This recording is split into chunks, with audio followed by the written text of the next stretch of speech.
It is mid-January in South Carolina, and even though today is freezing and windy, I'm going to be starting some seeds for my spring garden. I've been thinking a lot about what I want to plant in the garden.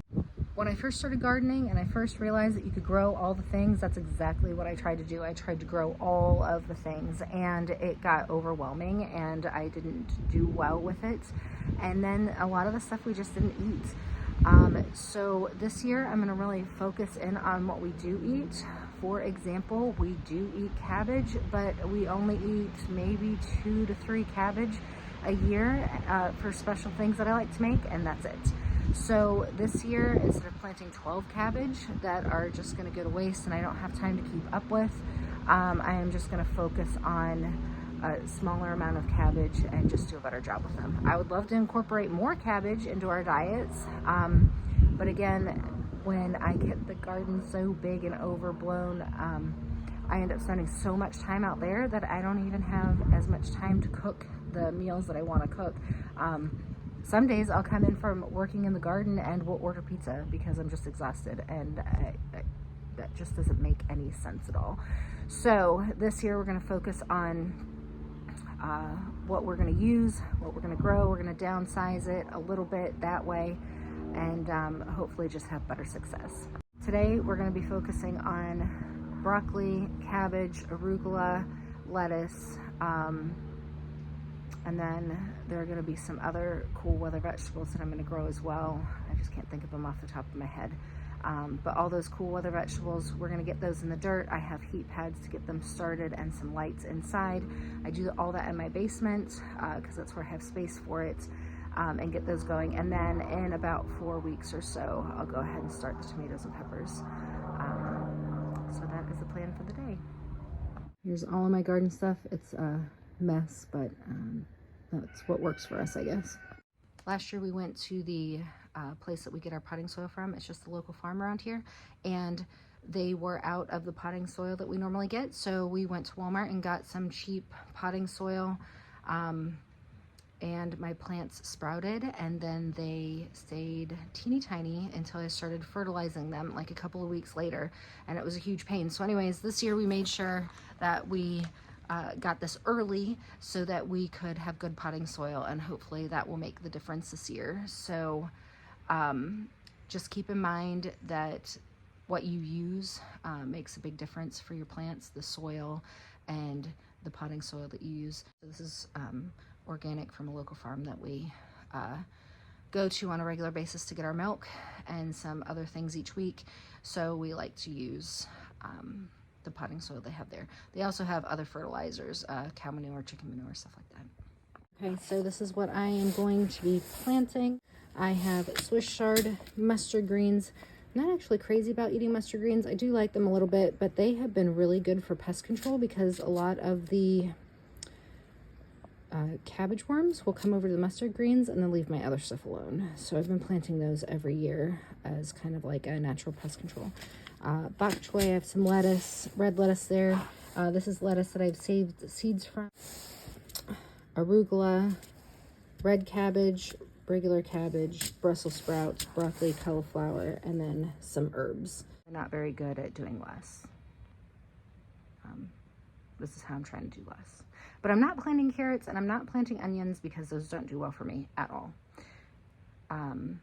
The herbs, I'd like to see if they come up in the seed packets. Otherwise, I will be buying plants again.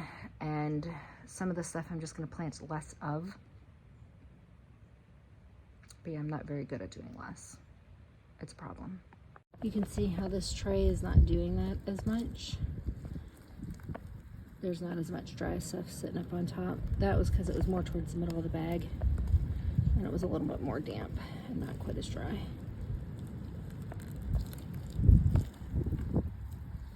These are the mustard green seeds. I am going to put about 2 in each one of these just in case one doesn't come up. These ones are a couple of years old.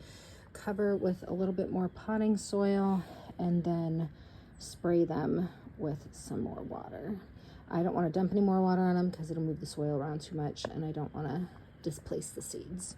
Be so careful with my seeds, and I would only want to put in 1 per little square grower, whatever they're called.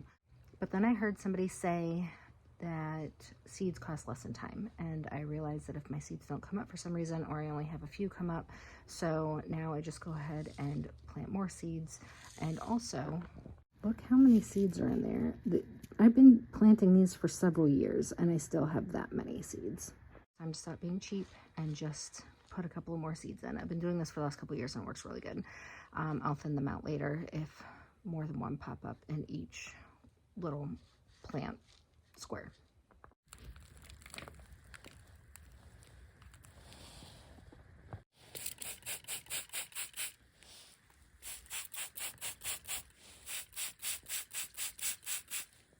This is bok choy, and this and the mustard greens and the Brussels sprouts and the broccoli and the cabbage, they all look very similar. The seeds, you can't tell them apart unless you keep them in the right packets, and that's because they're all part of the same brassica family. I always thought that was interesting, and they are so small.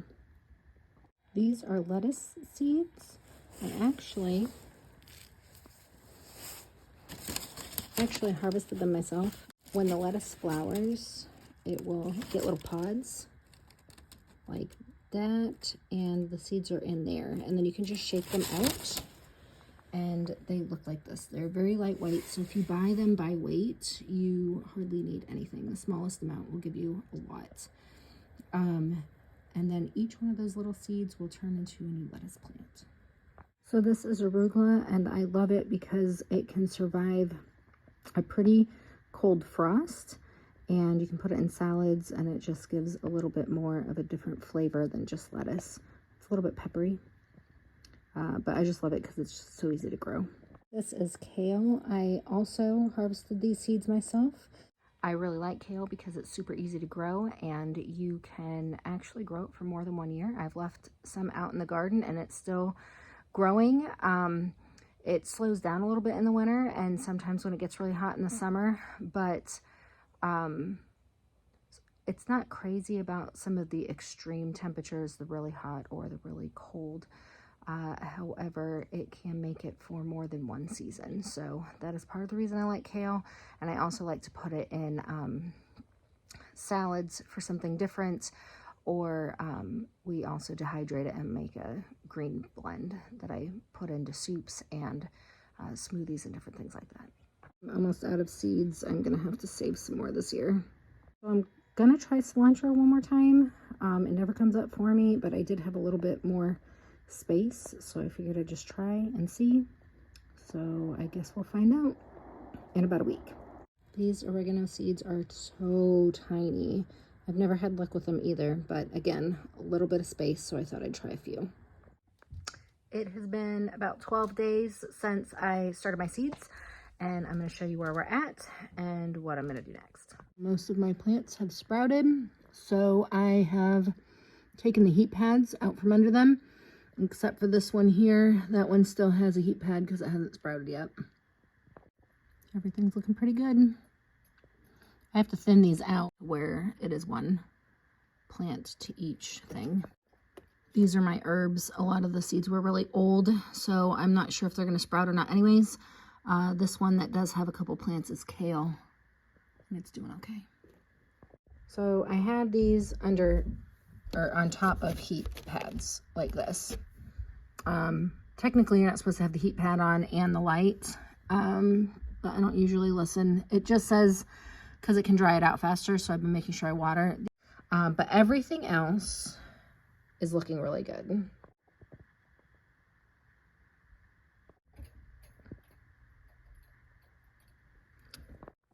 So now I'm gonna thin them down to one plant per, I don't even know what you call it, little square. And that's because in the past, I've tried to keep two together. You know, sometimes you go to the nursery and you buy two plants and they're together, and that's fine. And sometimes that works out okay. But I have really noticed with my spacing lately that when I try to put the plants too close together, that they're just not doing as well in my garden. I'm still trying to build up the soil, and maybe eventually when the soil gets built up, they'll be able to handle plants a little bit closer together. But for now, I need to make sure that I have proper spacing, especially since some of these plants get really big. The Brussels sprouts get really big, the broccoli, the cabbage, all of those end up being a very big plant. So I need to make sure that there is only one per. So I'm going to thin them out today. I'm going to make sure that they have water, put them back under the lights, and then we will leave them down here for a little bit longer. I plan on hopefully putting them out after they've been down here for about 6 weeks, so I have about 4 weeks left, and then I'll be able to get them in the ground depending on how they're doing, but I'm happy with the way they look right now. You do want to thin them when they're small like this so that you can just pull them out. If you wait until they're too big, then their roots will get bigger. Like right now, the roots are just really small and they'll come straight out. But if you wait until they're much bigger, then when you pull them out, you risk pulling out the other plant as well because the roots will start to mingle together more.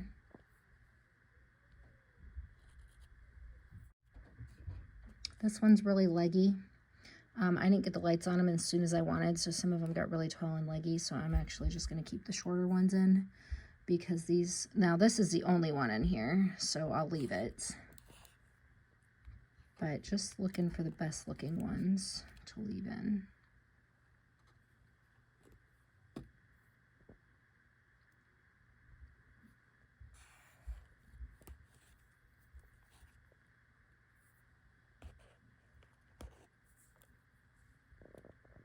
Also, like right here, if two of them are really close together and then there's one a little bit more in the center, I'll take the ones that are real close together because sometimes you'll end up pulling them both out on accident anyways. Okay, so now this tray is finished and I am just going to water it. I will spray them sometimes, but I haven't watered them in about 2 days, so I'm just going to dump just a little bit of water in each square. We are on day 15 and everything's looking really good. I'm going to water them again. And then that's going to be it for this video.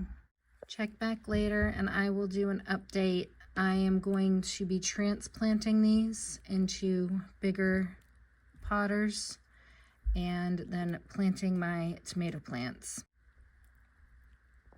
Definitely check that out. I'll be posting that video in a couple of weeks or so. Thanks for watching.